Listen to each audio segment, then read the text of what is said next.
it'll be nice having those dictionaries when I get back. How big are your classes in general? 25, some of them 30 students. There's a lot of kids. One of the pictures in there is of one of my classes where they have the ties and the gray sweaters. Yeah. And then the bottom one is of the afternoon class.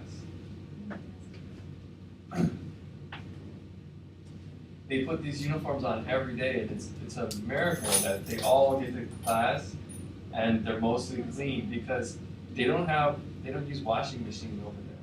They wash all their clothes by hand. And when I left, it was the rainy season, and the ground is like clay and muddy. And if you step in the wrong spot, you go ankle deep, and it'll like pull your shoe off. So for kids to have clean uniforms every day, it's like no small task. Their moms are very good at scrubbing their clothes. On the rocks in the street, like in Portugal. Yeah, they use buckets. Normally they have like an old wood and they use that. So. Well, the old scrubbing. Yeah.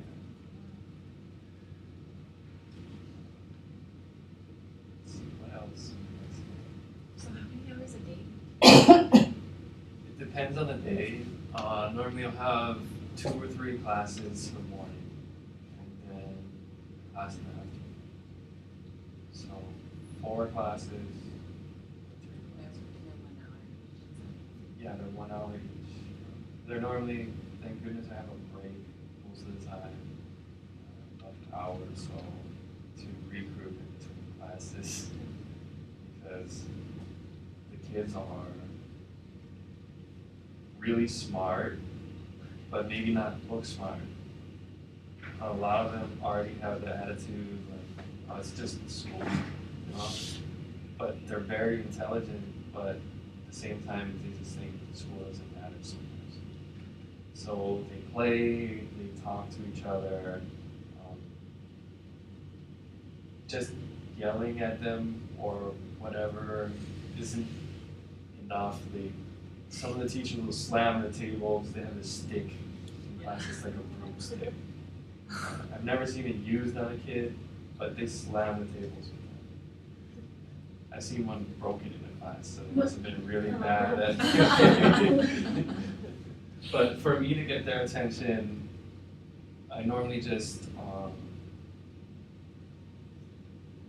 I don't know, a number of different things sometimes you have to do. If they're older, you just sometimes have to tell them, okay, I'm here. I came a long way from, you have to remind them, I'm here, I'm not going to be here forever. I came a long way to teach you English, and I would really like to teach you English right now. And a lot of times they'll listen to that for 5 minutes, and then go straight into being loud again. So. Did you experience a culture shock when you went there?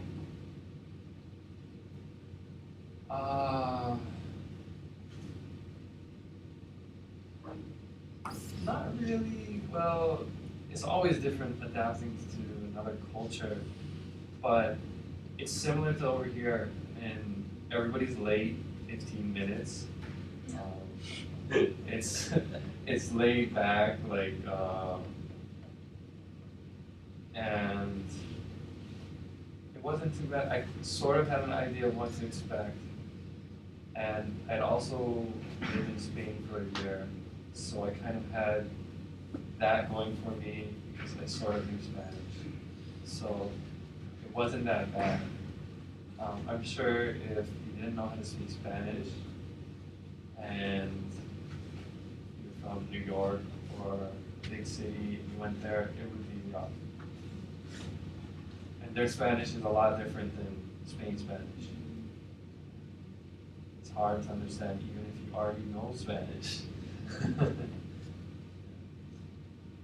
So it's like a pigeon. They use Quechua grammatical structure with their Spanish. normal Spanish, you say, like the building is red, and in their dialect, they'll say, red is the building.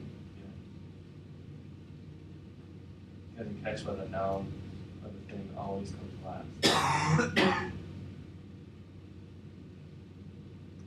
So another challenging thing too is kids come and go halfway through the semester.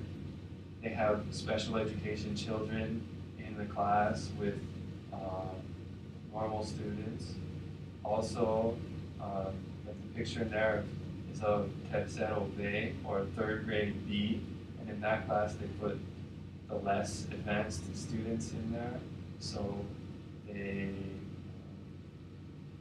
the first day I taught that class, there were 3 fights caused by the same kid who was emotionally disturbed. So that class ended up being one of my best classes too. Over there, you have to take them to the office. The kid won't listen to you. So we don't get in trouble, but you have to physically take them to the office to have them call the parents and bring the parents in. And they'll be kicking and screaming. And that classroom is 2 stories up. And then you go to a courtyard, and then you go up another story of stairs. So it's not very, yeah, like over your arm. They're kicking and screaming, trying to grab anything they can, because over there, a lot of the parents, I guess over here too, a lot of the parents hit their kids, so they don't want to get in trouble with that. But they still do crazy things in class, like make 3 fights in one day. So is it like for a girl or woman to teacher to teach there? Is it, you think, more difficult than do they respect like men more than women, or does it not matter? Or even physically? Most of the teachers are women over there, but I think it just depends. But it might be easier for them because the boys don't want to act up in class or have the woman teacher drag them to the office, because that wouldn't be very macho. Yeah. So I don't know, that's a good question, but I'm not so good at like yelling at them or chastising them in Spanish. That's a big challenge, because if I do it, I just started doing it in English, and it actually kind of works more because they don't know what you're saying. They're like, whoa. So that's definitely one of the biggest challenges over there, though, is staying on top of the students. And the first 2 minutes of class normally dictates the whole hour. So some classes are after physical education, and those are impossible to even get them just to sit down, or like the last period of the day is very hard because they just want to get up and go, or they're falling asleep already. So that is the hardest thing, just keeping their attention. What was it like teaching like the first couple weeks? You know, when you're just fairly new and everything. They were really good the first couple of weeks, in hindsight. And of course I was nervous, but once I kind of figured out that if I just speak in English to them, that's what they really want. And the challenge is to get them to understand, build on the vocabulary that they already have. So it was really difficult also to try and tell where they're at with English. But in general, they're all pretty much beginners. But there's some